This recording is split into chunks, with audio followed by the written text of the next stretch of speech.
Good evening mga amo, welcome sa Moneymaker Game Farm. So itatakel natin dito sa vlog natin mula sa selection ng breeding materials, sa broodcock, sa inahin, sa priming, sa pagpapaitlog ng ating mga breed stocks, hanggang sa pagsasalang, sa pagpisa, sa ranging area, hardening area, cording area, conditioning, then even pointing. Itatakel natin dito sa vlog ni Moneymaker Game Farm. Abangan nyo rin yung pagbisita ko sa mga kaibigan nating nagmamanok. Diyan sila paring Roel Amano, Sabong Pinas, of course. Sinong di nakakakilala dyan. Then kay Grace 12 Tatuan, dito sa San Pedro.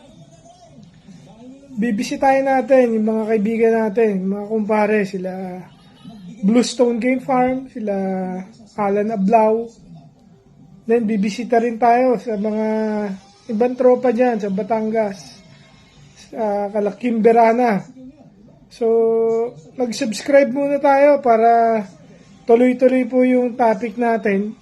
Maraming episode to, so point on point, iisa-isahin natin. Then, pwede po kayong mag-comment for the question din.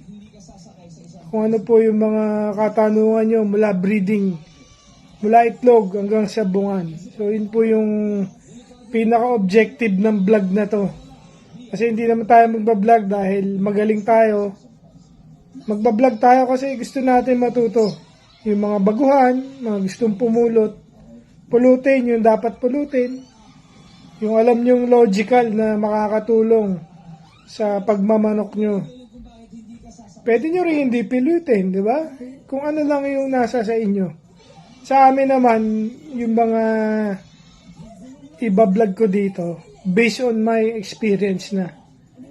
Lalo na sa pagbe-breeding, challenging. Hindi porket nakabili ka ng breeding materials, yan na. Ang magsisimula dyan, paano mo paramihin, di ba? Pag nagsisiw, paano mo ma-maintain na healthy? Ano ba yung mga maintenance na dapat gawin?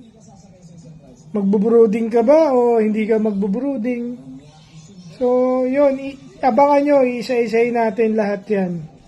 Kung paano magpalaki ng sisiw na healthy. Kasi, mahirap magpalaki ng healthy lalo na kung hindi ka pa eksperyensado.